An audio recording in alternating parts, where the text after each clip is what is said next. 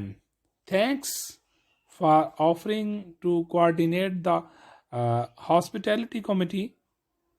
I just got a copy of the responsibilities from John, and I'll forward that you along with the list of members. I have written an opening letter which I'll also forward. So if you have anything to add or edit, we can do that and get it out early this week.